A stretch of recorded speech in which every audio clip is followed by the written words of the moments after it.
안녕하십니까. 금요 스페셜 건강한 의사의 최순입니다. 안녕하세요. 치의학 박사 정윤입니다. 오늘도 건강과 질병에 관한 다양한 정보가 준비되어 있습니다. 방송을 보시다가 나와 내 가족의 건강에 대해서 궁금한 사항이 있으신 분들은 지금 바로 02-2000-4959로 전화 주시면 자세한 상담이 가능하니까요. 여러분들의 많은 참여 오늘도 부탁드리겠습니다. 네, 그럼 오늘 이야기 나눠볼 주제 화면으로 만나보시죠. 40대 이상 중장년층의 치아 교정 환자 수가 증가하고 있습니다.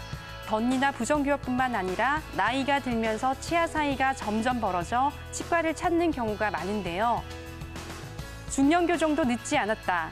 자신감 넘치는 환한 미소를 되찾고 싶거나 저작 기능을 개선시키고 싶다면 잠시 후 치아 교정 치료법에서 확인해 보시고요.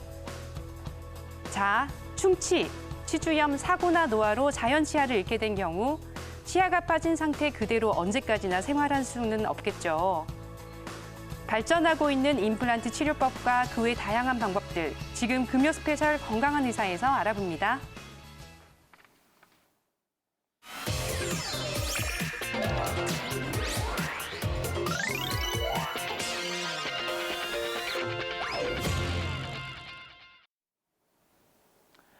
네, 오늘 금요 스페셜 건강한 의사에서는 치아를 상실하게 되는 원인과 치아 상실 후 대체 치료에 대해서 알아보도록 하겠습니다.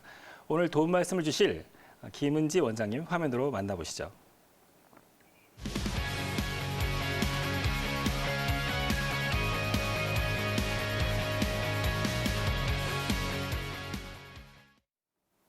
네, 김은지 원장님 자리에 나오셨네요. 원장님 안녕하세요. 안녕하세요. 안녕하십니까. 예.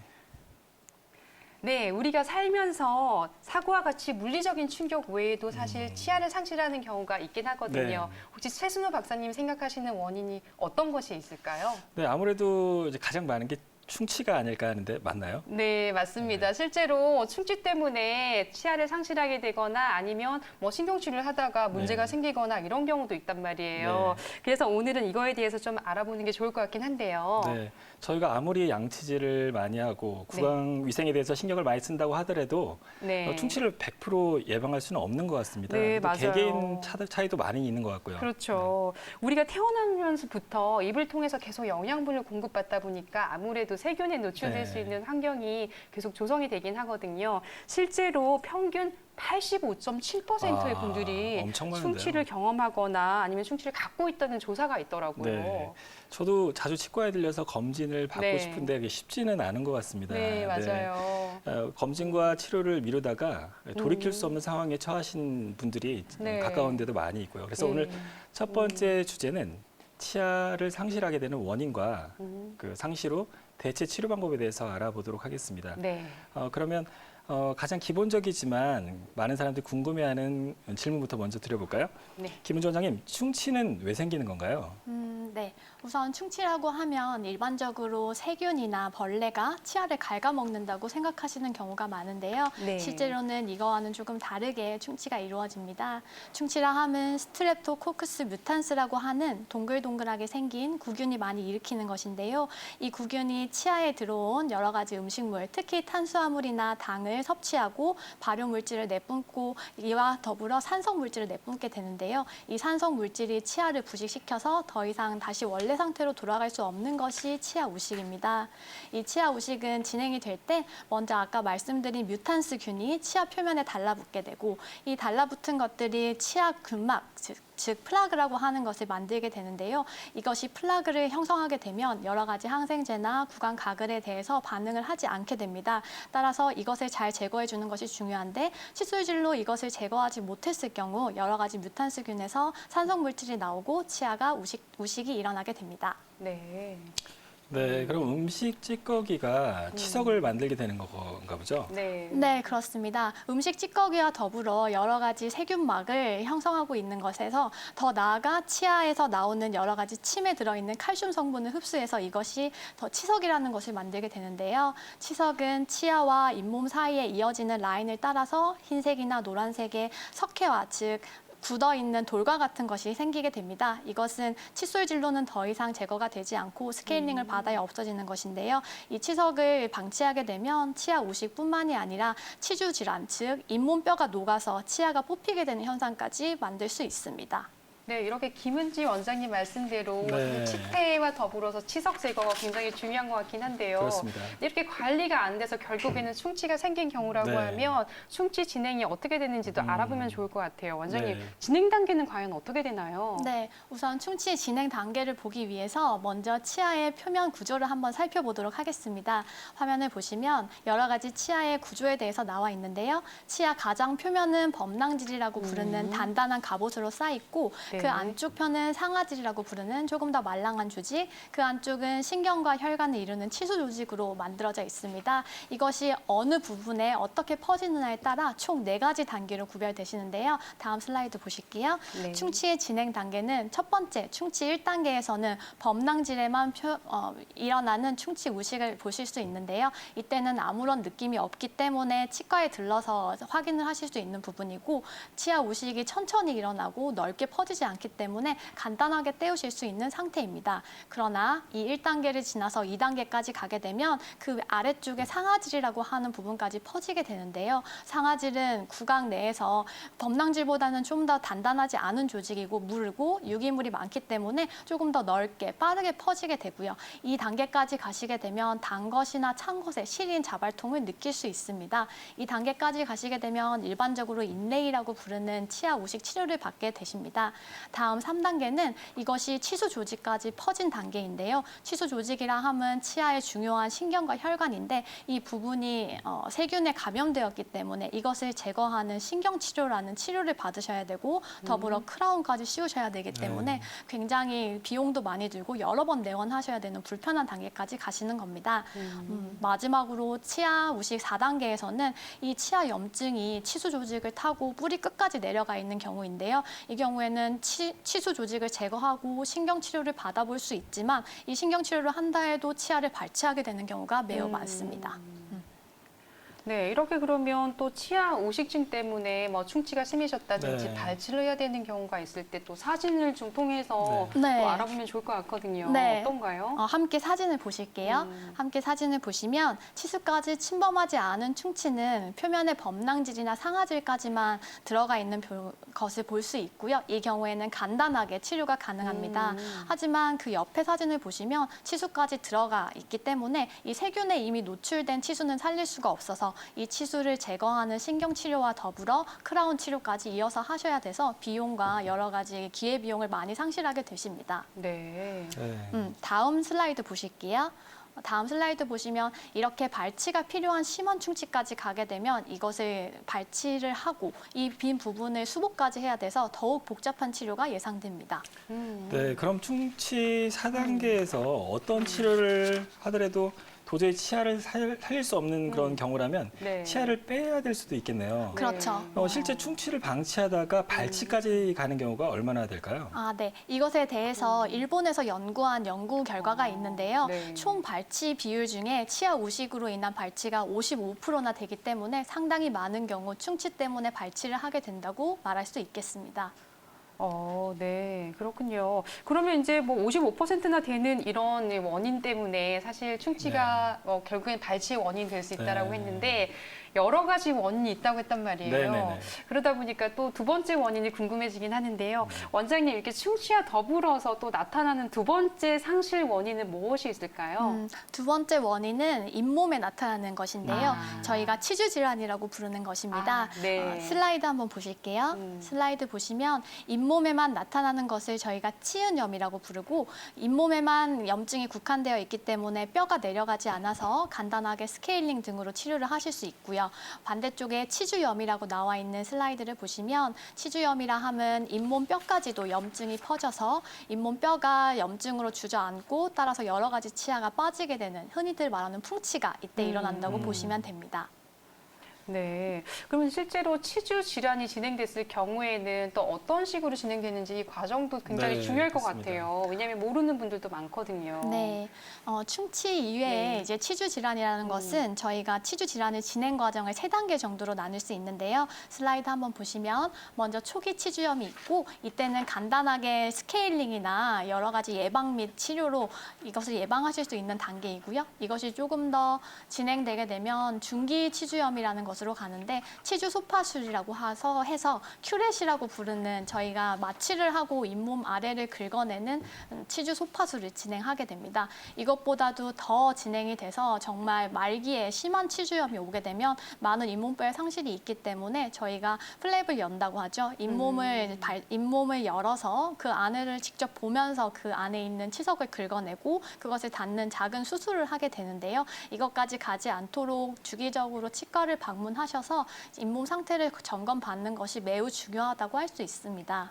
네, 이렇게 생방송으로 진행되고 있는 건강한 의사에서는 저희가 치과 치료에 대한 모든 것들을 이야기하고 있습니다. 특히 치아 상실과 이거에 대한 치료 대처법에 대한 이야기를 나누고 있는데요. 방송 중에 혹시라도 치아 상실에 대해서 궁금한 사항이 있으신 분들은 지금 바로 02-2000-4959로 전화 주시면 김은지 원장님과 자세한 상담이 가능하니까요. 여러분들 망설이지 마시고 바로 전화 주시기 바라겠습니다. 네. 자, 저희가 첫 번째 원인은 바로 충치라고 얘기를 했고요. 두 번째 원인 중에 지금 잇몸 질환과 치주 질환에 대한 치주 질환. 이야기를 예. 나누고 있는데요.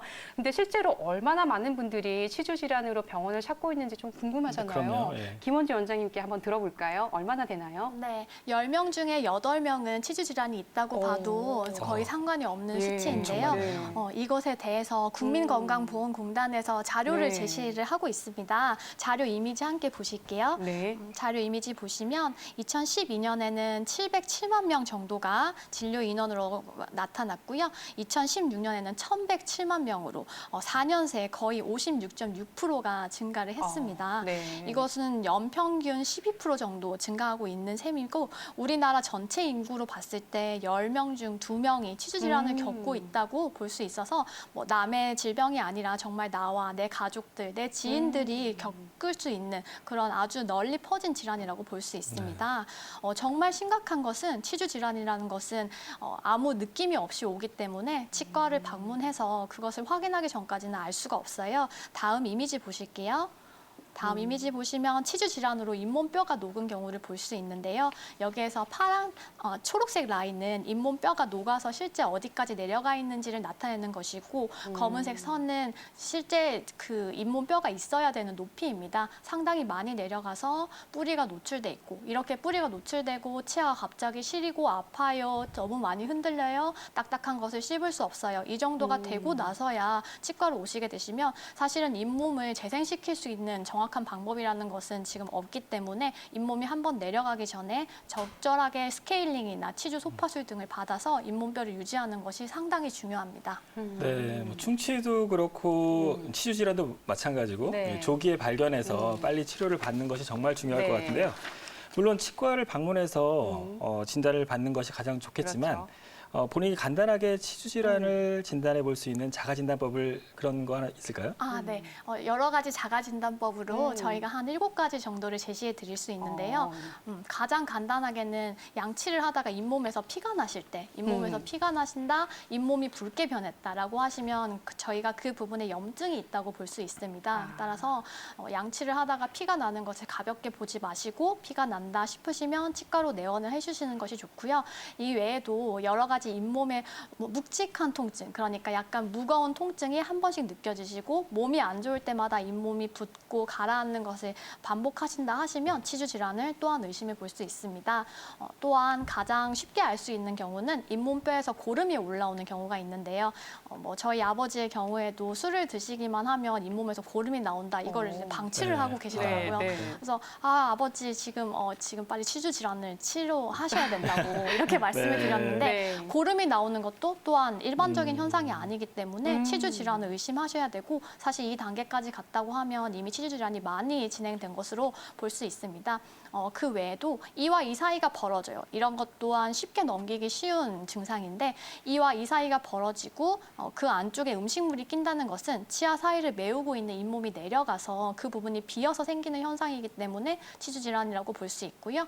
또한 찬 것을 먹었을 때 이가 시리다. 이것도 굉장히 많은 원인 중에 하나인데 찬 것을 먹었을 때 이가 시린 경우는 잇몸이 내려가서 치아를 잇몸이 덮지 못한 경우가 있기 때문에 이 경우에도 치주 질환을 의심하실 수 있고요. 되고요. 그 외에도 이가 너무 흔들려서 딱딱한 것을 씹을 수 없습니다. 정도가 되시면 상당히 치주 질환이 많이 진행되신 것이니까 빨리 치과를 방문하시는 것이 좋습니다.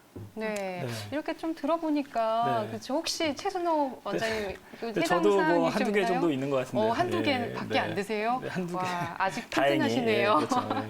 아무래도 이제 저희가 또 10명 중에 최소 2명에서 맞습니다. 8명까지 있을 수 있다라고 네. 하니까 주변에서 이런 증세에 호소하시는 분들이 있다라고 하면 빨리 치과에 갈 수 있도록 좀 네, 그래야지 예, 이제 얘기해 비용도 주셔야겠어요. 세이브되고 네. 그럴 것 같습니다. 네, 맞습니다. 자, 실제로 이렇게, 또 이렇게 발치를 했다면 치아가 없는 상태로 지낼 수는 없겠죠. 네. 그래서 네. 발음도 세고 보기에도 안 좋을 것 같은데 맞아요. 네. 네. 이럴 때 가장 먼저 떠오르는 방법이 임플란트일 것 같은데요. 네네. 네, 또 다른 어떤 방법이 있을까요? 우선 가장 널리 알려진 것이 임플란트이고요. 네. 임플란트가 생기기 전에는 저희가 브릿지라는 방법으로 잃어버린 치아를 수복을 해드렸습니다.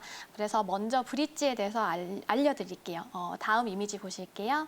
다음 이미지 보시면 발치하고 치아를 수복하는 경우에 브릿지라는 수복 방법이 있는데 브릿지라 함은 이제 브릿지가 다리라는 뜻이잖아요. 양쪽 인접 치아를 깎아서 그 부분을 크라운을 씌우고 그 가운데 가짜 치아를 다리로 연결하듯이 연결해주는 것이 브릿지 수복입니다. 따라서 상실 치아 양 옆에 치아를 깎아야 된다는 부담감이 있고요. 이 모든 치아를 하나로 묶어놓기 때문에 이 중에 하나의 치아에 문제가 생긴다 하더라도 문제가 아주 커지기 전에는 발견하지 못하는 그런 단점이 있습니다. 하지만 임플란트가 없었을 때는 거의 다 브릿지로 수복을 하셨죠. 네. 그리고 그 다음 방법으로는 임플란트 방법이 있는데요. 다음 이미지 보실게요. 네. 발치 후 임플란트 수복은 아까 브릿지와는 다르게 양쪽 치아를 깎지 않아도 해당 치아만 식립을 해서 머리를 올릴 수 있기 때문에 굉장히 경제적이고 효율적인 방법이라고 볼 수 있고요. 요즘 굉장히 많은 분들이 브릿지 대신 임플란트를 시술을 하고 계십니다.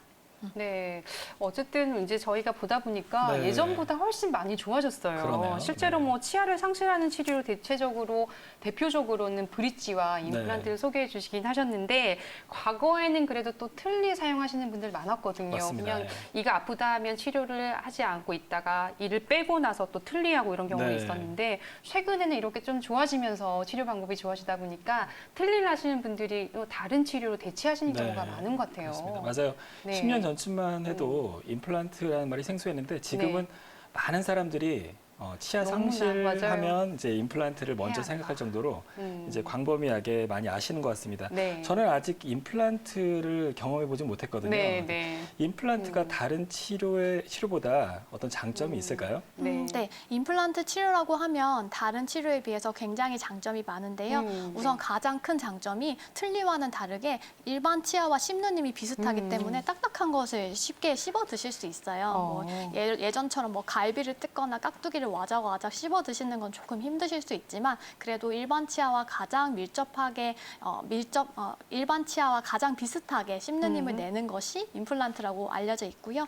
그 외에는 다른 치료보다 수명이 길다는 장점이 있는데 틀니라는 것도 한 번 맞추면 평생 사용하시는 것이 아니기 때문에 여러 번 갈아줘야 되는 부담감이 있어요. 근데 임플란트는 지금까지 나온 여러 가지 치아 상실 수복 방법 중에 가장 오래 가는 것으로 알려져 있기 때문에 오히려 임플란트를 시술했을 경우 더 오랫동안 경제적으로 사용하실 수 있는 장점이 있습니다.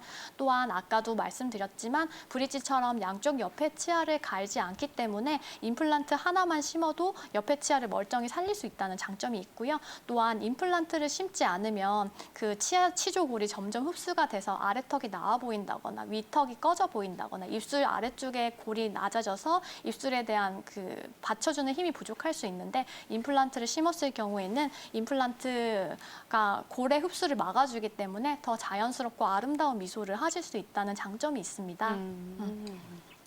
네, 이렇게 그러면 임플란트는 또 한 개 치아를 상실했을 때 할 수도 네, 있지만 또 그러네요. 여러 개를 했을 때도 우리가 또 치료 방법으로 선택을 할 수가 있는데 원장님 어떻게 보통 몇 개 정도 치료를 할 수 있나요? 또 케이스별로 나눌 수도 있는 거죠? 네, 이미지 보시면서 한번 설명을 드릴게요. 네. 이미지 보시면 먼저 한 개의 치아를 임플란트로 수복할 경우에는 양쪽 옆에 치아를 갈지 않고 그 해당 치아만 임플란트를 넣으면 되고요.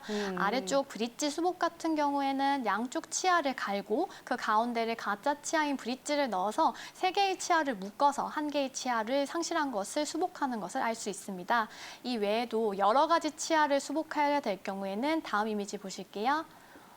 여러 개의 치아를 상실했을 경우에는 각각의 지금 3개의 치아를 잃어버렸는데 3개의 임플란트로 치료를 하실 수 있고, 브릿지의 경우에는 가운데 3개를 모두 가짜 치아로 넣고 양쪽 끝에 2개의 치아를 깎아서 만드는 것이기 때문에 임플란트에 비해서 정확도가 조금 떨어진다고 볼 수 있습니다.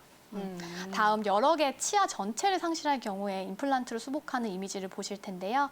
여러 개 치아를 전부 잃어버렸을 경우에는 그 모든 치아를 다 임플란트를 심는 것이 아니라 브릿지를 하듯 가운데 몇 개의 기둥을 심고 그것을 연결해서 브릿지 형태로 만든 임플란트 전체 치아 수복 방법이 있습니다. 네, 이렇게 하다 보니까 사실 치아가 하나도 없는 무치아인 경우에도 예전에는 또 이가 없으면 잇몸으로 씹지 이런 얘기를 많이 했는데 틀리기만 됐었잖아요, 그때는. 네, 그런데 요즘에는 뭐 임플란트로 완전히 그냥 뭐 전부 회복할 수가 있어요. 그러니까 치과 의사가 아닌 제가 봐도 임플란트가 네. 월등히 좋은 것 같은데요. 네, 맞습니다. 예, 실제로 뭐 70대 분들도 이렇게 임플란트 잘해서 쓰시게 되면 네. 그냥 이제 젊은 사람 못지않게 잘 드시고 하시거든요. 그러겠네요, 네. 진짜. 네. 이렇게 이제 또 저희가 치주 질환 환자의 임플란트에 대한 이야기를 나눠보다 보니까 임플란트 수술법에 대한 것도 얘기를 해봐야 될 것 같은데요. 근데 이제 저희가 궁금한 거는 임플란트를 아무나 할 수 있는 건 아니거든요. 예를 들어서 염증이 있는 경우에 임플란트를 하게 되면 또 문제가 생길 수 있기 그렇죠, 때문에 아무래도 이물질이니까. 예, 네. 맞아요. 염증 치료를 먼저 하는 게 맞을 것 같긴 한데 원장님 어떤가요? 어떻게 치료하는 것이 좋아요? 네, 정확하게 말씀해 주셨고요. 네. 우선 염증이 있는 경우 염증이 많은 치아를 발치를 하게 되고 네. 그 발치 후에 남아있는 조직을 박박 긁어야 돼요. 박박 긁고 네. 그 부분에 염증이 가라앉을 때까지 기다렸다가 임플란트를 식립하는 것이 일반적이고요. 그 외에도 전 아기 임플란트를 하기에는 부적절하게 치주 질환이 있는 경우에는 치주 질환 치료, 아까 말씀드린 스케일링, 치주 소파술 또는 치은을 드러내고 플랩을 여는 치주 수술까지도 진행을 하고 모든 것이 안정화됐을 때 임플란트 수술을 진행하고 있습니다. 네. 몇 가지 원칙을 갖고 네. 임플란트 시술을 하면 네. 아주 안전하게 이제 네. 할 수 있는 것 같습니다. 네. 요새 보니까 임플란트 방법도 다양해진 것 같습니다. 네. 옛날처럼 기간이 장기간 소요되는 것이 아니라 뭐 하루에 될 수도 있고 그렇죠. 디지털화되면서 컴퓨터가 여러 가지 수치를 알려줄 수도 있고요. 네. 네, 그렇습니다. 요즘 하고 있는 디지털 가이드 임플란트의 경우에는 3D 모의 수술을 통해서 최상의 시술 결과를 결정할 수 있도록 하고 있습니다. 네. 컴퓨터 분석과 CT 결과를 이용해서 디지털을 이용해서 모의 수술까지 진행을 하고 어느 위치에 심었을 때 가장 예쁘게 임플란트가 안전하게 들어갈 수 있는지 위치를 수술 가이드를 제작을 합니다. 이 수술 가이드를 제작을 하면 아무래도 인간적인 오차를 인간적인 오차를 범하는 것을 네. 막을 수 있고 또한 최소 절개 시술로 빠르고 통증이 적게 할 수 있기 때문에 많은 분들이 요즘 선호하고 있는 방법입니다. 디지털 가이드 임플란트는 기존의 임플란트, 자 다음 이미지 보실게요. 일반적으로 하고 있는 임플란트 수술은 치아 주변에 잇몸을 열고 굉장히 많이 열고 그렇게 되면 부종과 통증이 조금 더 심한데요. 최소로 열고 디지털 가이드 임플란트를 하게 되면 잇몸에 손상이 적기 때문에 통증이 부담스러워요, 붓기가 부담스러워요, 아니면 당뇨병이나 전신 질환이 있어요 하시는 분들 같은 경우 굉장히 선호하시는 방법입니다. 일반 시술과 비교했을 때 장점이 많은 것 같은데요. 어떤 분들한테 특히 도움이 될까요? 네, 디지털 가이드의 임플란트 시술이 가장 효과적인 경우는 우선 가장 정확한 수술을 할 수 있다는 점입니다. 정확한 임플란트가 중요한 이유는 정확한 위치에 임플란트가 들어가지 않았을 경우 나사의 풀림 혹은 임플란트 픽스처의 파절 등이 일어날 수 있고요. 오래 튼튼하게 쓰기 위해서 옆에 있는 치아들과 평행하게 그리고 가장 뼈가 많은 곳에 정확하게 심어줘야 이것이 오래 갈 수 있기 때문에 디지털 가이드 임플란트의 가장 큰 장점이라고 볼 수 있습니다.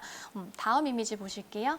그리고 또한 디지털 가이드 임플란트의 장점이라고 하면 앞니에 임플란트를 하시는 경우인데요. 앞니 뼈의 경우에는 대부분의 사람들이 좁고 아주 낮은 폭의 뼈를 갖고 있기 때문에 이 뼈에 제대로 심지 못했을 경우 임플란트 나사선이 노출되는 경우가 발생을 하고 있습니다. 그래서 디지털 가이드 임플란트를 하게 됐을 때는 이럴 때 어떤 굵기의 임플란트를 가장 정확하게 심을 수 있을지를 미리 예측을 할 수 있기 때문에 상당히 앞니 임플란트에는 좋은 것이죠. 네. 이렇게 또 이제 임플란트가 앞니에도 좀 좋고 디지털 네. 가이드를 이용하면 또 오차도 줄인다고 했는데 그 외에도 여러 가지 장점이 있을 것 같긴 한데요. 원장님 또 어떤 부분이 있을까요? 또 아까 말씀드린 대로 여러 가지 잇몸 절개를 최소화할 수 있기 때문에 네. 최소 절개 시술의 경우 붓기와 출혈이 적어서 감염의 위험을 줄이고 빠른 회복을 가능하게 만들어줍니다. 네. 또한 임플란트 수술이라고 하면 어쨌든 의료 시술이고 수술이기 때문에 부작용과 합병증을 고려하지 않을 수 없는데요. 다음 네. 이미지 보실게요. 디지털 가이드 임플란트를 하게 되면 여러 가지 해부학적 구조물, 즉 가장 문제가 되는 하악의 신경관이나 상악의 상악동을 피해서 심을 수 있고 이것을 정확하게 예측을 해서 어떤 결과가 나올지를 알고 들어가는 것이기 때문에 훨씬 수술 위험도가 줄어들게 됩니다. 예를 들어서 아래쪽에 신경관을 침범하게 되면 감각 이상이 오시거나 신경 손상이 오실 수 있고요. 상악동의 경우 상악동의 위치를 정확하게 알지 못하고 들어갔을 경우 그쪽으로 임플란트가 빠진다거나 상악동 염에 걸리실 수도 있는데 이것의 위험을 최소한으로 줄여주는 것이 디지털 가이드 임플란트의 장점이라고 볼 수 있습니다. 다음으로는 임시 보철물의 제작을 용이하게 할 수 있다는 장점이 있는데요. 다음 이미지 보실게요. 임시 보철물이라 함은 이제 앞니 쪽에 특히 많이 적용되는 것인데 일반적으로 임플란트를 식립했을 경우 임플란트를 식립하고 기다렸다가 임시 보철물을 만들고 또 다음에 기다렸다가 완전한 보철물을 만드는 것이 일반적인데요. 임플란트 디지털 가이드 임플란트를 하게 됐을 때는 수술 결과를 미리 예측하기 때문에 당일날 임시 치아까지 끼우고 가실 수 있도록 저희가 미리 제작이 가능합니다. 따라서 앞니가 없이 일상생활을 하는 것이 불가능하기 때문에 이러한 것들을 많이 줄여진 것이 디지털 가이드 임플란트라고 할 수 있죠. 네, 이렇게 또 디지털 가이더 임플란트를 사용하게 되면 일단은 뭐 앞니 같은 경우에는 바로 또 임시 치아를 제작할 수 있다라고 하니까 네. 굉장히 편리하게 할 수 있을 것 같은데요. 네. 실제로 일반적인 임플란트 같은 경우에는 임플란트가 어느 정도 고정되고 나서 그리고 나서 한참 시간이 걸려서 여러 번 내원을 하고 네. 이 이후에 임시 치아를 만들게 된단 그렇죠. 말이에요. 네. 근데 바로 당일날 할 수 있다고 하는 게 굉장히 큰 장점인 것 네, 같긴 한데 맞습니다. 원장님 그렇다고 하면 실제로 이렇게 내원 횟수가 줄어드는 것도 결국에는 임플란트의 가장 큰 이제 뭐 장점 중에 하나겠네요. 그렇죠. 네. 일반적인 임플란트에 비해서 디지털 가이드 임플란트의 경우에는 여러 가지 예측되는 결과를 이용해 최종 보철물까지 만들 수도 있기 때문에 이것이 굉장한 장점으로 작용하고 있습니다. 네. 다음 이미지 보실게요. 임시 보철물을 만드는 것 외에도 최종 보철물까지도 미리 만들 수 있기 때문에 임시 디지털 가이드 임플란트의 경우 많아도 3번에서 4번, 5번까지 길어지지 않는 경우가 많고요. 이 위쪽에 보시면 일반적인 시술의 임플란트를 하시게 되면 뭐 실밥 제거, 2차 수술, 치아 본뜨기, 임시 치아 만들기, 최종 보철물 이렇게 굉장히 많이 오셔야 되는 경우가 있기 때문에 디지털 가이드 임플란트의 경우 장점이 굉장히 많다고 볼 수 있습니다. 네, 이렇게 임플란트에 대한 이야기를 나눠보고 있는데요. 아무리 뭐 임플란트 기술이 좋아졌다고 하더라도 네. 결론적으로는 또 이제 환자분의 어떤 상태가 좋아야 되는데 혹시라도 또 임플란트를 식립을 하기 위해서 이제 봤더니 잇몸이 좀 많이 줄어들었다든지 그렇죠. 예. 아니면 이제 뼈 자체가 없는 분들이 있으세요. 이런 경우에는 임플란트 식립 자체가 조금 어려운 경우가 있긴 하거든요. 네. 이렇게 네. 맞습니다. 뭐 높은 빌딩이 튼튼하게 서 있으려면 네. 이제 기초 공사가 잘 돼야 되는 것처럼 네. 치아도 뿌리가 네. 잘 있어야지 네. 오래 사용할 수 있을 것 같은데 네. 김은주 원장님, 잇몸뼈가 적절치 않다면 어떻게 해야 되나요? 잇몸뼈가 적절치 않다면 저희가 임플란트 시술을 하기 위해서 네. 여러 가지 방법을 사용할 수 있는데 간단하게 잇몸뼈 재생 수술이라고 말씀드리는 부분이 있는데요. 여러 가지 골 중에 그 환자분에게 가장 맞는 골 종류를 선택해서 골을 이식을 하고 그 골이 녹지 않도록 그 부분에 차폐막이라는 것을 덮어주는데요. 이 또한 흡수성과 비흡수성의 막이 있어서 비흡수성 막을 넣어줄 경우 추후에 그 막을 제거하는 수술이 따로 필요하긴 하지만 어떤 경우에 따라서든지 가장 필요한 것을 저희가 적절히 권해드리고 있습니다. 그래서 임플란트 뼈 이식이라 함은 임플란트를 하기에 폭과 높이가 모두 망가진 경우에 사용하실 수 있는 방법인데요. 미흡하게 진행될 경우에는 임플란트가 충분히 튼튼하게 들어가지 않을 수 있기 때문에 저희가 굉장히 신경을 많이 쓰는 부분이라고 보실 수 있습니다. 네, 그러면 실제 뼈 이식은 어떻게 이루어지나요? 실제 뼈 이식은 저희가 동결 건조한 골을 이용을 해서 만드는데요.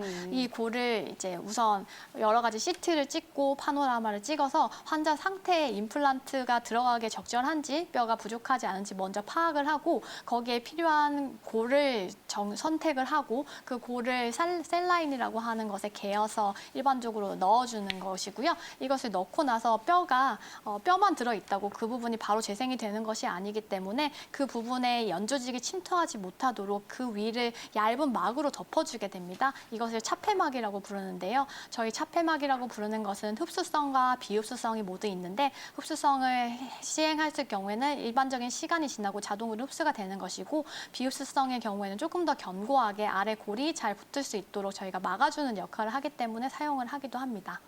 네, 이렇게 보통은 또 임플란트를 하기 어려운 경우라고 하면 나는 못하지 않을까라고 생각하시는 네. 경우가 많은데 치과에 방문하셔서 혹시 나는 임플란트를 하기 위해서 어떤 준비를 하면 되는지 이 부분에 대해서 좀 상담을 받으시고 치료를 받으신다고 하면 그렇죠. 요즘에는 네. 기술이 워낙 좋아져가지고 웬만한 경우에는 다 임플란트가 가능하거든요. 그렇군요.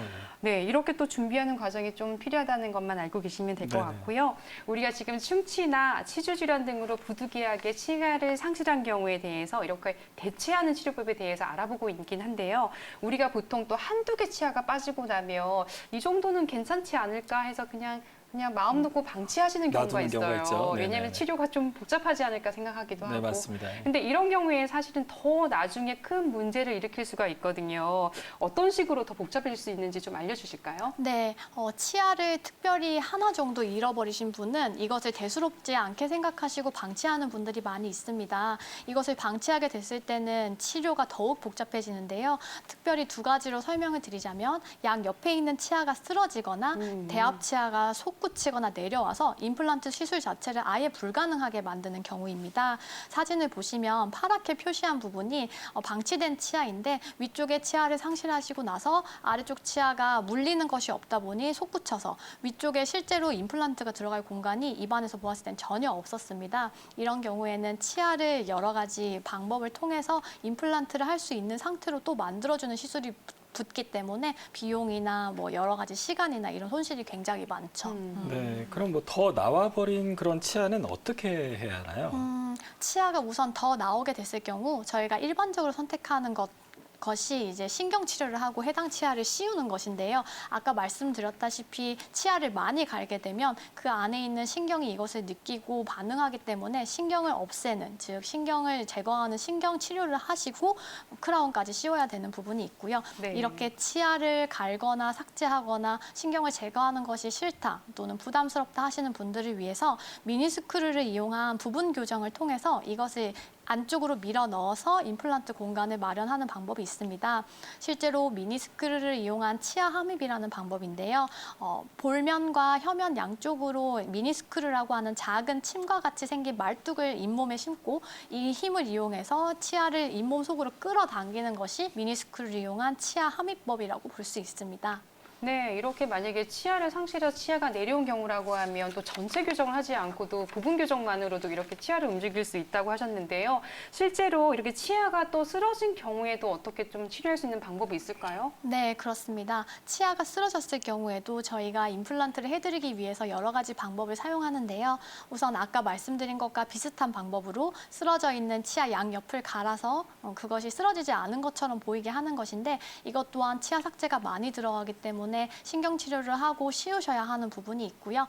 이것이 싫다, 나는 조금 더 보존적인 방법을 원하신다고 하시면 미니 임플란트를 통한 이제 전체적인 치아 교정을 통해서 저기 사진을 보시면 초기 진단에서 내려온 치아를 올리고 쓰러진 치아를 세워서 미니스크류 교정으로 임플란트 위치를 확보하고 그 다음에 깨끗하게 임플란트까지 들어간 것을 확인하실 수 있습니다.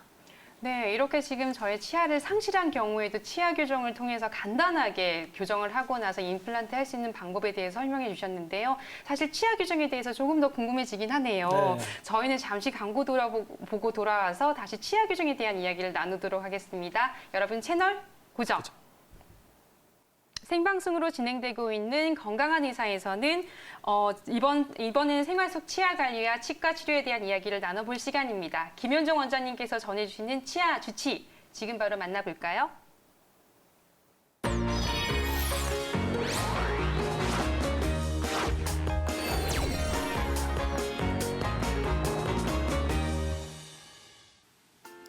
안녕하세요. 자신의 치아를 100세까지 건강하게 유지할 수 있는 방법을 연구하고 있는 치아 주치 김현조입니다. 오늘은 코골이, 수면 무호흡증과 같은 수면 장애를 겪고 계시는 분들을 위한 꿀 정보를 전달해 드리도록 하겠습니다. 이갈이와 코골이, 그리고 호흡이 잠시 멈추는 수면 무호흡증 모두 수면 장애 중에 하나입니다. 이갈이가 치과와 깊은 연관이 있는 것은 알겠지만 코골이와 무호흡증이 치과와 연관이 있을까 생각할 수도 있겠지만 이 두 장애 모두 구강이라는 환경에서 일어나며 일반적으로 수면 시 입안에 끼는 장치로 치료를 실시하고 있다는 점입니다. 작년 7월 1일부터 수면 중에 일어나는 비정상적인 증상을 검사하는 수면 다원 검사가 건강의료보험 혜택을 받을 수 있게 되었는데요. 물론 모든 경우에 보험 혜택을 받을 수 있는 것은 아니고 수면 중에 일어나는 무호흡증이 있는 경우에 한해서 혜택을 받을 수 있게 되었습니다. 코골이와 무호흡증의 공통점은 모두 기도가 좁아져서 나타난다는 것입니다. 코골이는 사람이 누워서 잠을 잘 때 턱과 입천장이 부드러운 목젖 부분이 있는 부분이 중력에 의해서 내려와 기도 부분이 좁게 만들게 되는데 자는 동안 이 부분이 바르르 떨리면서 소리가 나는 것이죠. 수면 무호흡증 역시 기도가 좁아져서 일정 시간 동안 호흡이 없어지는 증상인데요.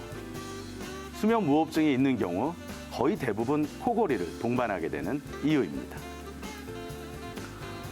코골이와 수면 무호흡증은 다원 검사를 통해 상태를 확인할 수 있습니다.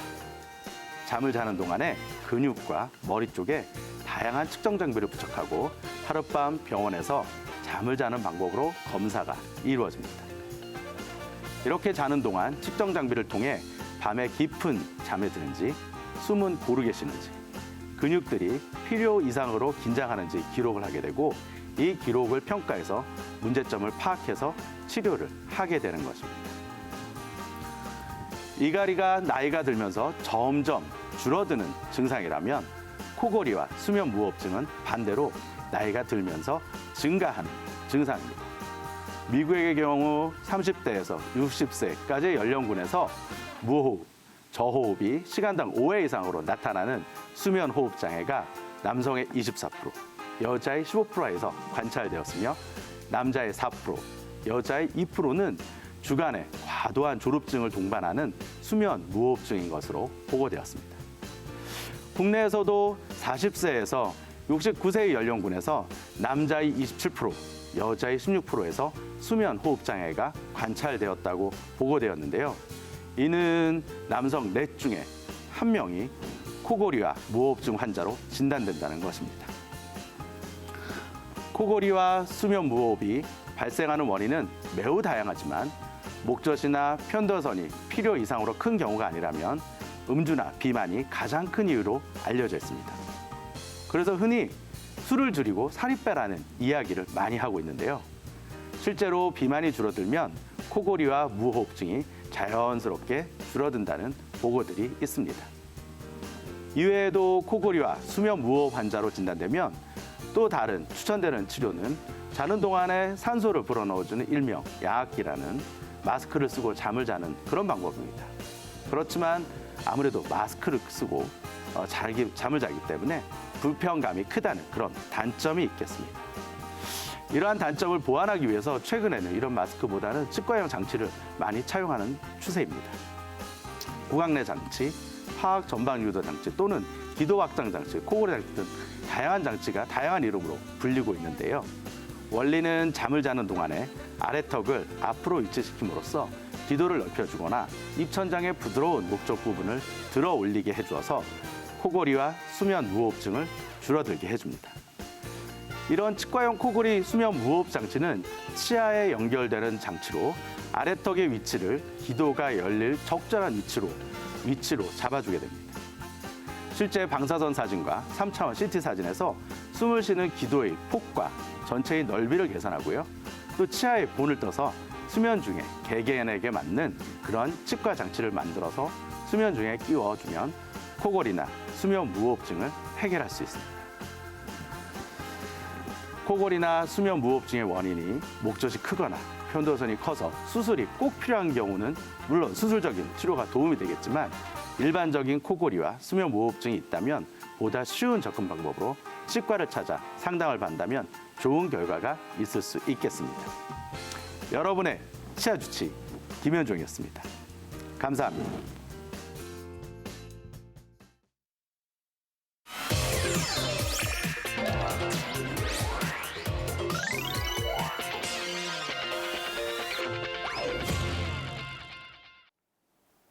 실제로 이렇게 코골이 장치를 치과 장치를 통해 가지고 해결하는 경우도 있거든요. 네. 그렇기 때문에 혹시라도 코골이 때문에 고민하고 계시는 분들이 있다라고 하면 치과에서도 한번 상담해 보시면 좋을 것 같습니다. 네, 저희는 계속해서 중년의 교정 치료에 대해서 알아보겠습니다.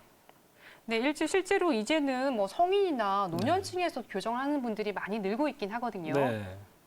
저희 주위에도 뭐 교정하신 분들이 너무나 많고요. 네. 김은주 원장님, 네. 혹시 제 나이에도 교정 치료를 하면 효과를 볼 수 있을까요? 아, 네, 물론이죠. 네. 요즘은 40대나 50대 혹은 그 이후에도 중년 치아 교정을 많이 진행을 할 수 있습니다. 네. 중년이 됐어, 내가 잇몸이 많이 약해서 교정을 받지 못할까 치과를 방문하기 꺼려하시는 분들이 있는데요. 요즘에는 약한 힘을 이용해서 적절한 방향으로 힘을 주었을 때 중년 교정도 매우 안전하게 가능합니다.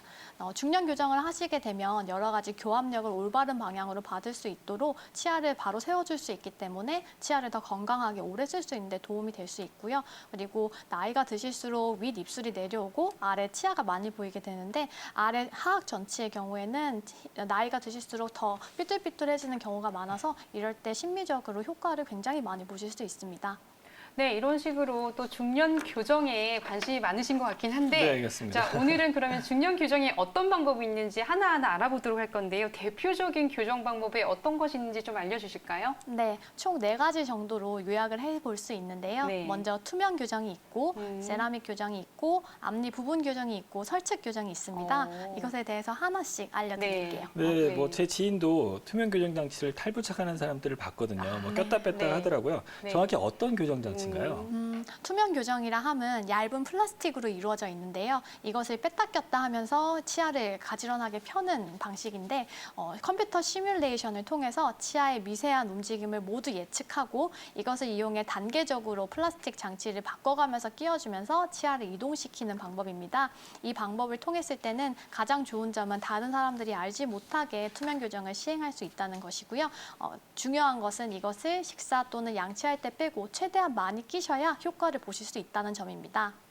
네, 교정 장치를 하는 동안 어떤 부분들을 조심해야지 교정 효과를 높일 수 있는지 알려주시겠어요? 네, 투명 교정을 하실 때는 가장 중요한 것이 이것을 직접 끼셔야 되기 때문에 잘 끼지 않고 뭐 휴지에 싸둔다거나 하면 버리기가 쉬워요. 그래서 네. 끼지 않을 때는 꼭 케이스에 넣어서 보관을 해주셔야 되고 네. 이것을 끼지 않을 때 이제 소독을 한다고 끓는 물에 끓이시게 되면 네. 치아 장치가 망가지기 때문에 세척은 흐르는 찬물에 얇은 칫솔로 가볍게 문질러 주시는 정도로 관리해 주시면 됩니다. 네, 이렇게 또 첫 번째 투명 교정에 대한 이야기를 나눠봤는데요. 그런데 이제 사실은 앞니만 좀 삐뚤삐뚤하게 부분적으로 네. 이런 경우가 있단 말이에요. 이런 경우에는 전체적으로 교정하는 것보다 부분 교정 말씀하셨으니까 이거를 하는 게 좋을 것 같긴 한데 부분 교정은 어떤 방법이고 어떤 방법이 좋은지도 알려주실까요? 부분 교정이라 함은 일반적으로 네. 앞니만 주로 진행하게 되는 것을 부분 교정이라고 저희가 네. 부르는데요. 육전치라고 해서 송곳니에서 송곳니까지 위에 6개 정도를 주로 진행하게 되고 이 부분에 세라믹이라고 하는 부분 교정을 제일 많이 진행하시는데 얇고 투명한 장치를 치아에 붙여서 그 부분만 배열을 하고 다른 부분의 교합은 그대로 유지하는 것이 세라믹 부분 교정입니다. 네. 다음 이미지 보실게요. 네. 다음 이미지 보시면 중년 설측 교정도 또한 부분 교정으로 가능하신데요. 일반적인 설측 브라켓은 크기가 굉장히 크고 이물감이 심했는데 최근에 나온 디지털 설측 브라켓은 사이즈가 작고 치아면에 밀착되어서 조금 더 편안하게 남들 모르게 앞니만 부분 교정을 할 수 있다는 장점이 있습니다. 네, 이게 보니까 저는 디지털 설치 교정을 해야 될 것 같은데요. 네, 네, 마지막으로 안 앞니 보이게. 부분 교정에 대해서 한번 얘기해 주시겠어요? 네, 앞니 부분 교정은 어금니 부분이 교합이 좋고 나는 어금니는 유지하고 앞니만 가볍게 펴고 싶어요 하시는 분들이 주로 시행하는 방법인데요. 뭐 이용하는 재료에 따라서 여러 가지 방법으로 이름은 따로 붙일 수 있지만 앞니만 시도하는 것을 주로 앞니, 덧니 부분 교정이라고 할 수 있습니다. 어금니의 경우 교합이 좋고 이것을 흐트러뜨리지 않고 싶은 경우가 의사인 제가 봐도 많기 때문에 앞니 부분 교정을 시행하게 되면 굉장히 효과적인 경우가 많습니다. 네. 이 앞니 부분 교정을 할 수 있는 경우에는 사진처럼 치아 하나만, 치아 몇 개만 살짝 틀어진 경우에 주로 시행하게 되고요.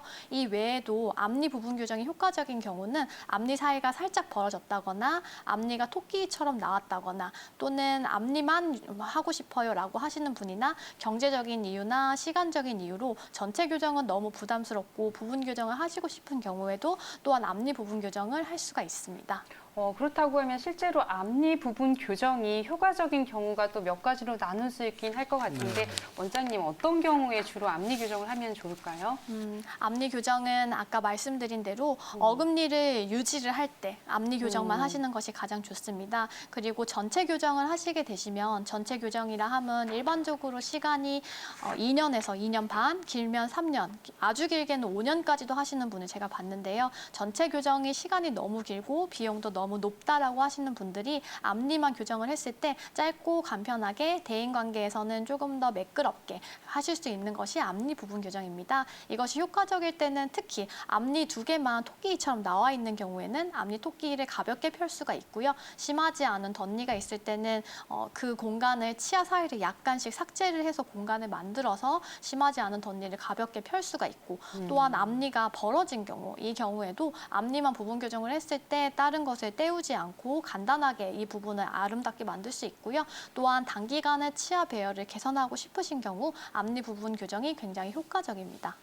네, 이렇게 또 앞니 부분 교정에 대한 이야기도 해주셨는데요. 실제로 이렇게 교정 치료 계획이 있으신 분이거나 아니면 교정 치료를 지금 하고 있는 중인 분들에게도 어떤 당부하고 싶은 말씀이 있을 것 같긴 한데 어떤 내용이 있을까요?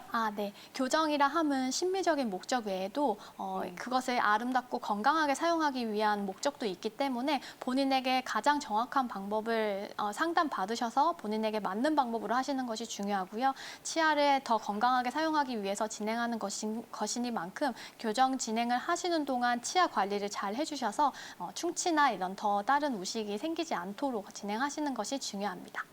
네, 이렇게 원장님께서 여러 가지 치아 교정 방법에 대해서 이야기를 해주셨는데 최순원 원장님 어떠세요? 한번 교정 받아보실 것 네, 같은가요? 한번 이제 시도해봐야겠는데요. 네, 디지털 설치 교정도 있다라고 했으니까 한번 상담 네, 받아보시길 알겠습니다. 바라겠고요. 실제로 이렇게 중년 교정 때문에 망설이시는 분들이 있는데 굉장히 단기간에 끝낼 수도 있다라고 하고 간단한 방법으로 끝낼 수 있다라고 하니까 여러분들도 가까운 치과에 찾아서 한번 상담 받아보시면 좋을 것 같습니다.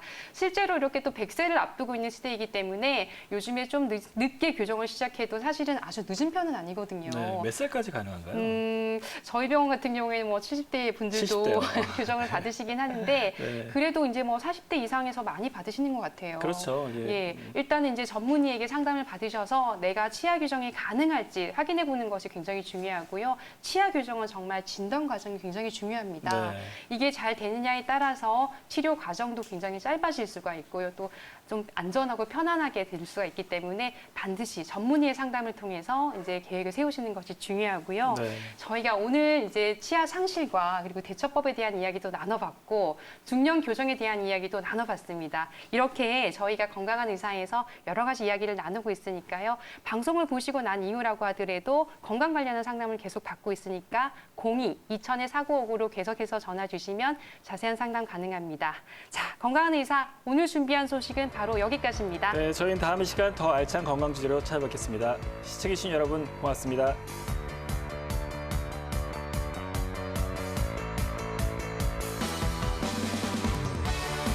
본 방송은 의료 정보에 대한 제공일 뿐 의료 정보에 대한 과시는 위험을 초래할 수 있고 모든 치료에는 부작용이 동반될 수 있습니다.